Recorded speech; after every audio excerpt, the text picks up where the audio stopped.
Hello friends, in this video we will study motion chapter of class 9th science part 2. First we will study about acceleration. What is acceleration? When a body is in non-uniform motion, the change in velocity is non-zero during any time interval.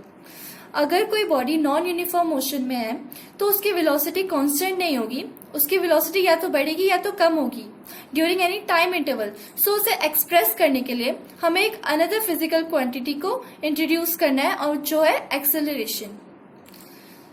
The time rate of change of velocity of a body is called its acceleration. जब velocity में change होता है, जब velocity constantly change होती है तो उसको acceleration बोलते हैं.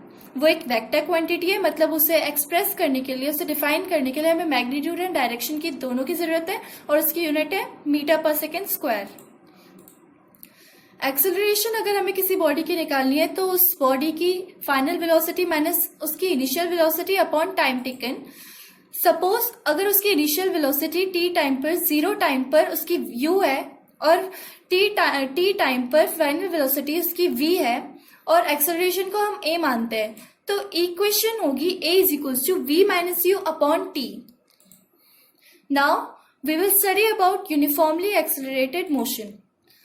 A body is said to be under uniformly accelerated motion if there is equal change in velocity in equal intervals of time. कोई भी बॉडी जो यूनिफॉर्मली एक्सेलरेट कर रही है with equal change in equal intervals of time, उसे uniformly accelerated motion कहते हैं. For example, motion of a ball falling freely under the action of gravity. अगर हम बॉल को एक हाइट से गिराएंगे नीचे तो उसकी वेलोसिटी कांस्टेंट नहीं रहेगी, उसकी वेलोसिटी बढ़ेगी और वो velocity equal change in velocity होगी with equal intervals of time. Now we will study about retardation. What is retardation? When the velocity of the body decreases with time, then the acceleration of the body is negative. The negative acceleration is called retardation. अभी हमने पढ़ा था positive acceleration के बारे में. Positive acceleration क्या है? जब वेलोसिटी बढ़ती है. अब नेगेटिव एक्सेलरेशन क्या है? जब वेलोसिटी किसी ऑब्जेक्ट की कम हो रही है उसे नेगेटिव एक्सेलरेशन कहते हैं और नेगेटिव एक्सेलरेशन को रिटार्डेशन कहते हैं. For example, when we apply brakes, the vehicle slows down due to negative acceleration और retardation. जब हम व्हीकल में ब्रेक लगाते हैं तो उसकी वेलोसिटी बढ़ती नहीं है, उसकी वेलोसिटी कम होती है. इसका मतलब वो नेगेटिव एक्सेलरेशन है और retardation. Now we will study about graphical representation of a motion. हमने मोशंस के बारे में पढ़ा, उन्हें ग्राफिकल रिप्रेजेंटेशन कैसे करें उसके बारे में. There are 2 types of graphs. First is distance time graph, second is velocity time graph. First we will study about distance time graph. When a body is at rest, अगर कोई body rest पे हो तो उसको distance time graph में कैसे show करना है? टाइम बढ़ते जा रहा है सो उसकी डिस्टेंस तो चेंज नहीं होगी क्योंकि वो रेस्ट में है. सो उसकी ग्राफिकल रिप्रेजेंटेशन ऐसे होगी. Now when a body is moving with a constant speed, अगर किसी ऑब्जेक्ट की कांस्टेंट स्पीड होगी तो डिस्टेंस भी बढ़ेगा और टाइम भी बढ़ेगा. सो ग्राफिकल रिप्रेजेंटेशन उसका स्ट्रेट लाइन होगी क्योंकि डिस्टेंस भी एक साथ बढ़ रहा है और टाइम भी एक साथ बढ़ रहा है. Now when body is moving with varying velocity, जब कोई बॉडी वेरिंग वेलोसिटी से, जब उसकी वेलोसिटी कांस्टेंट नहीं होती है तो उसको ग्राफिकल में रिप्रेजेंट ऐसे करते हैं क्योंकि वो अनइक्वल टाइम में इक्वल डिस्टेंसेस ट्रेवल कर रही है या फिर equal distances unequal interval of time में ट्रेवल कर रही है. सो उसकी लाइन स्ट्रेट नहीं होगी, उसकी लाइन कर्व होगी. Now we will study about velocity time graph. When the body is stationary, अगर कोई बॉडी स्टेशनरी है तो उसकी वेलोसिटी 0 होगी, तो इसलिए वो यहाँ पे रिप्रेजेंट होगा और टाइम के साथ साथ उसकी भी लेंथ बढ़ते जाएगी. So in graphical in graphs we represented like this. We will study velocity time graph. When body is moving with a constant velocity, अगर किसी बॉडी की कांस्टेंट वेलोसिटी है तो इसमें एक्सेलरेशन नहीं होगा. सो उसकी वेलोसिटी एक ही पाथ पर रहेगी और टाइम भी बढ़ते जाएगा तो उसकी लेंथ भी बढ़ेगी. And in this case acceleration will be 0. Now when body is moving with uniform acceleration, मतलब उस वेलोसिटी, जो बॉडी है उसकी वेलोसिटी कांस्टेंट नहीं है, वो बढ़ रही है और वो भी यूनिफॉर्मली एक्सेलरेशन है उसका. सो वेलोसिटी भी बढ़ेगी और टाइम भी बढ़ेगा. सो उस ग्राफ में उसकी रिप्रेजेंट स्ट्रेट लाइन होगी. Now we will study when acceleration of the body is non-uniform. आपको यहाँ पे 2 केसेस दिख रहे हैं, एक पॉजिटिव एक्सेलरेशन, एक negative acceleration.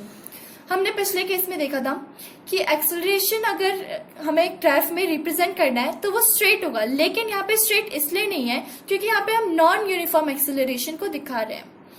Non uniform acceleration means equal intervals of time में अनइक्वल चेंज इन वेलोसिटी, इसलिए वो कर्व रिप्रेजेंट होगा. अब वेलोसिटी अगर बढ़ रही है इन नॉन यूनिफॉर्म मोशन, सो उसकी रिप्रेजेंटेशन पॉजिटिव एक्सेलरेशन कर्व, बढ़ती हुई कर्व होगी. बट अगर किसी की वेलोसिटी कम हो रही है, सो इट मीन्स कि उसकी एक्सेलरेशन कम होगा, मतलब रिटार्डेशन होगा, सो उसका रिप्रेजेंटेशन कर्व लाइन कम होगा. Now we will study equations of motion with uniform acceleration. यहाँ पे हम एक ग्राफ देख रहे हैं. इस ग्राफ को स्टडी करने के बाद हम इसमें से 3 इक्वेशन डिराइव करेंगे. First we will study the graph. ये जो v है वो OD के बराबर है, means OD is equals to V, OA is equals to U, OE is equals to time which is t. Now we will study first equation of motion which is velocity time equation. हम इसमें से पहली equation derive करेंगे which is v is equals to U plus AT.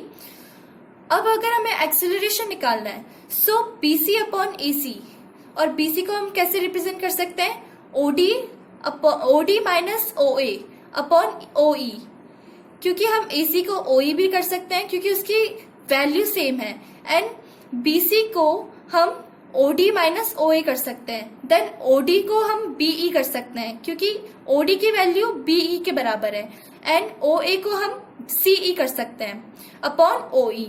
And where you can see that OE is equals to T, and here BE is equals to V, and CE is equals to U.